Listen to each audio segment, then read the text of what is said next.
Chapter 5.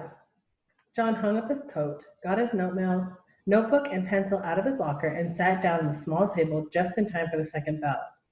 When Miss Plimsoll walked silently into the classroom, as soon as she appeared in the doorway, all the chattering and scuffling stopped. The 20 boys and girls sat straight in their chairs and looked straight ahead at the clean blackboard. "Good morning, children," said Miss Plimsoll. "Good morning, Miss Plimsoll," the class answered respectfully. Miss Plimsoll sat at her high desk, blinking her eyes. She surveyed the room.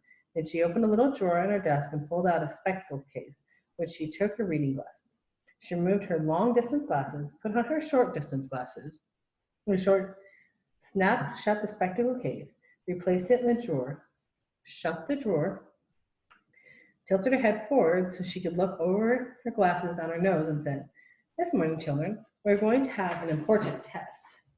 There were some groans and a few oohs and ahs. Miss Plimsoll lifted up one of her hands and silence was restored instantly. "No complaining, please," she said sternly. "This test will show me how well you have been learning your arithmetic this year. It will be a short one. I'm going to write just 4 problems on the board. Expect you to solve them all swiftly and accurately and to write your answers neatly. You will place your paper in front of you now. You will write your name at the top of the right-hand corner, and then you will place your pencil beside your paper, sit back in your chair, and wait till I have given the signal to begin work." Miss Plimsoll turned the blackboard and began chalking up the test problems. Tests always made John nervous. Besides, his lips were feeling dry. The taste of chocolate was strong in his mouth. He raised his hand. "Yes, John?" Miss Plimsoll asked. "Please, may I go get a drink of water? Please, Miss Plimsoll?"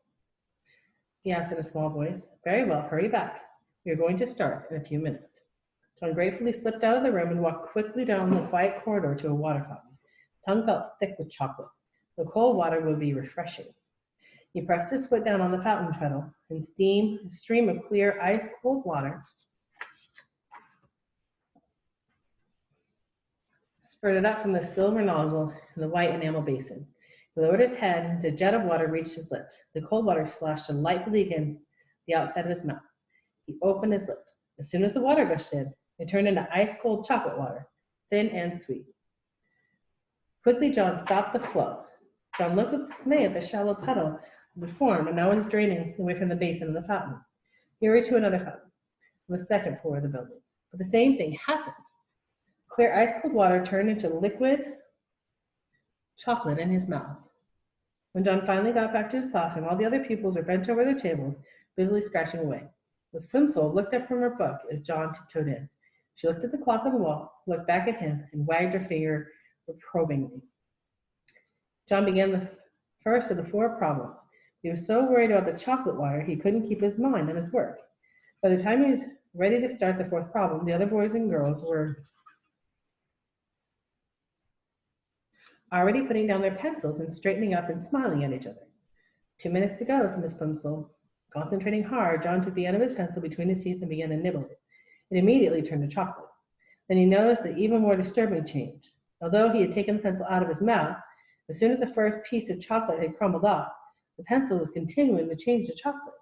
The chocolate was slowly but steadily moving down the pencil, replacing the wood and the lead inside, changing it into a chocolate pencil for John's very eyes.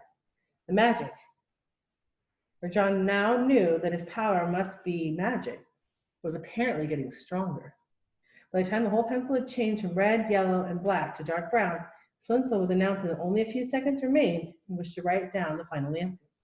"Just a minute," John pleaded. "Shh," Miss Plimsoll cautioned him, holding a finger to her mouth. "Shh," chorused the slow workers, who were becoming almost as excited as John.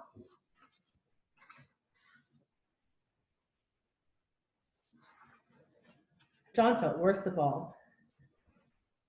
He felt sure that he could finish the problem and write down the correct answer if only he had something to write with. But Miss Plimsoll, he begged in a loud whisper, "My pencil's turned to chocolate." "Hush, John," Miss Plimsoll said. "I'll speak to you after the bell." John tried to write with his changed pencil, The point was too soft, and he could only succeed in making a chocolate smear where he should have written 72.